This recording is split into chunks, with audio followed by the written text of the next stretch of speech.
भक्त हनुमान जी का आदर्श धर्म, सेवा और संयम। सुनु सुत तो ही उरि निमय नाही। मर्यादा पुरुषोत्तम को यह स्वीकार करना पड़ा। सेवा की मानो साकार प्रतिमा है। श्री पवन कुमार सीता शोध के लिए समुद्र पार करते समय जब जलमग्न मैनाक पर्वत ऊपर उठा और उसने विश्राम कर लेने की प्रार्थना की, तब हनुमान जी ने उससे उत्तर दिया, राम काजू किन्हें बिनु मोहि कहाँ विश्राम। उनका एक एक श्वास, उनका जीवन ही जैसे राम काज के लिए है। एक कथा संत समाज में कही जाती है, अयोध्या में जब मर्यादा पुरुषोत्तम का राज्याभिषेक हो गया, हनुमान जी वहीं रहने लगे। उन्हें तो श्री राम की सेवा का व्यसन ठहरा। श्री रघुनाथ जी को कोई वस्तु चाहिए तो हनुमान जी पहले से ही उपस्थित रहते थे। राम जी को कुछ प्रिय है तो ये उसे तत्काल करने लग गए। किसी कार्य, किसी पदार्थ के लिए संकेत तक करने की आवश्यकता नहीं होती। सच्चे सेवक का लक्षण ही है कि वह सेव्य के चित्त की बात जान लिया करता है। वह समझता है कि मेरे स्वामी को कब क्या चाहिए और कब क्या प्रिय लगेगा। हनुमान जी की तत्परता का परिणाम यह हुआ कि भरतादि भाइयों को भी प्रभु की कोई सेवा प्राप्त होना कठिन हो गया। सब उत्सुक रहते थे कि उन्हें कुछ तो सेवा का अवसर मिले, किंतु हनुमान जी जब शिथिल हो तब तो अतः सबने मिलकर गुप्त मंत्रणा की कि एक योजना बनाई और श्री राम जी को अपनी ओर मिलाकर उनके माध्यम से उस योजना पर श्री राम जी की स्वीकृति ले ली। हनुमान जी को कुछ पता नहीं था। वे सरयू स्नान करके प्रभु के समीप जाने लगे तो रोक दिए गए। सुनो हनुमान, महाराजाधिराज की सेवा सुव्यवस्थित होनी चाहिए। आज से सेवा का प्रत्येक कार्य विभाजित कर दिया गया है। प्रभु ने इस व्यवस्था की स्वीकृति दे दी है, जिसके लिए जब जो सेवा निश्चित है वही वह सेवा करेगा। प्रभु ने स्वीकृति दे दी है तो उसमें कहना ही क्या है। हनुमान जी बोले, यह व्यवस्था बता दीजिए, अपने भाग की सेवा मैं करता रहूँगा। सेवा की सूची सुना दी गई। उसमें हनुमान जी का कहीं नाम नहीं था। उनको कोई सेवा दी नहीं गई, क्योंकि कोई सेवा ऐसी बची ही नहीं थी जो हनुमान जी को दी जाए। सूची सुनकर बोले, इससे जो हनुमान को दी जाए तो इसके बाद तो कुछ बचता ही नहीं है, तो हनुमान जी क्या सेवा करेंगे। हाँ, वह आपकी सब सोचते थे कि सेवा तो अब कोई बची नहीं है। प्रभु की स्वीकृति मिलनी चाहिए। पूरी सूची पर स्वीकृति मिली तो इस व्यवस्था पर भी तो स्वीकृति चाहिए। हनुमान जी ने बात प्रभु की स्वीकृति लेकर पक्की करा ली। प्रभु को जब जम्हाई आएगी तब उनके सामने चुटकी बजाने की सेवा मेरी। हनुमान ने जब कहा तब चौंक गए। इस सेवा पर तो किसी का ध्यान ही नहीं गया और नहीं था, लेकिन अब तो स्वीकृति मिल चुकी। प्रभु की राजसभा में प्रभु के चरणों के समीप उनके श्रीमुख की ओर नेत्र लगाए हनुमान जी दिन भर बैठे रहे। रात्रि हुई, प्रभु अंतपुर में पधारे और हनुमान जी पीछे पीछे चले। द्वार पर रोक दिए गए तो हट आइए। यह हुआ क्या हुआ, श्री राम जी का तो मुख ही खुला रह गया। वे न बोलते न संकेत करते, मुख खोले बैठे हैं। जानकी जी व्याकुल हुई। माताओं को, भाइयों को समाचार मिला, सब व्याकुल, किसी को कुछ सूझता नहीं। अंत में गुरु वशिष्ठ बुलाए गए। महर्षि ने आकर इधर उधर देखा और पूछा, हनुमान कहाँ है। ढूंढा गया तो राजसदन के एक कंगूरे पर बैठे दोनों हाथों से चुटकी बजाए जा रहे हैं और नेत्रों से अश्रु झड़ रहे हैं।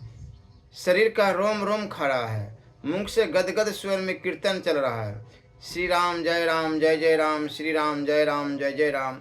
आपको गुरुदेव बुला रहे हैं। शत्रुघ्न कुमार ने कहा तो उठ खड़े हुए चुटकी बजाते हुए ही नीचे पहुंचे। आप यह क्या कर रहे हैं, महर्षि ने पूछा। प्रभु को जम्हाई आए तो चुटकी बजाने की मेरी सेवा है। हनुमान जी ने कहा, मुझे अंतपुर में आने से रोक दिया गया, अब जम्हाई का क्या ठिकाना कब आ जाए, इसलिए मैं चुटकी बराबर बजाता रहा हूँ, जिससे अपनी सेवा से वंचित न रह जाऊं। तुम चुटकी बराबर बजा रहे हो, इसलिए श्री राम को तुम्हारी यह सेवा स्वीकार करने के लिए बराबर जुम्भन मुद्रा में रहना पड़ रहा है। महर्षि ने रोग का निदान कर दिया, अब कृपा करके इसे बंद करो। हनुमान जी ने चुटकी बंद की तो प्रभु ने मुख बंद कर लिया। अब पवन कुमार ने कहा, तो मैं यहीं प्रभु के सामने बैठूं और सदा सर्वत्र प्रभु के सामने ही जब जब प्रभु जाएं तब उनके श्रीमुख को देखता हुआ साथ बना रहूं, क्योंकि प्रभु को जम्हाई कब आएगी इसका तो कोई निश्चित समय है ही नहीं। प्रभु ने धीरे से श्री जानकी जी की ओर देखा। तात्पर्य यह था कि और करो सेवा का विभाजन। हनुमान को सेवा वंचित करने की चेष्टा का सुफल देख लिया। यह सब रहने दो, महर्षि वशिष्ठ ने व्यवस्था दे दी। तुम जैसे पहले सेवा करते थे वैसे ही करते रहो। अब भला गुरुदेव की व्यवस्था के विरुद्ध कोई क्या कह सकता है। उनका आदेश तो सर्वोपरि है। संयम। आज मेरा व्रत खंडित हुआ, बड़ा पश्चाताप, महान दुख। उस अंतर वेदना की कल्पना करना सर्वसामान्य के लिए संभव नहीं है। जिसने कोई व्रत, कोई नियम दीर्घ काल तक पालन किया हो, उससे किसी प्रमाद से अनजान में भी वह नियम टूट जाए, तब उसे कुछ थोड़ा अनुभव होता है कि व्रत भंग की वेदना कैसी होती है। मैं मरणांत प्रायश्चित करूंगा।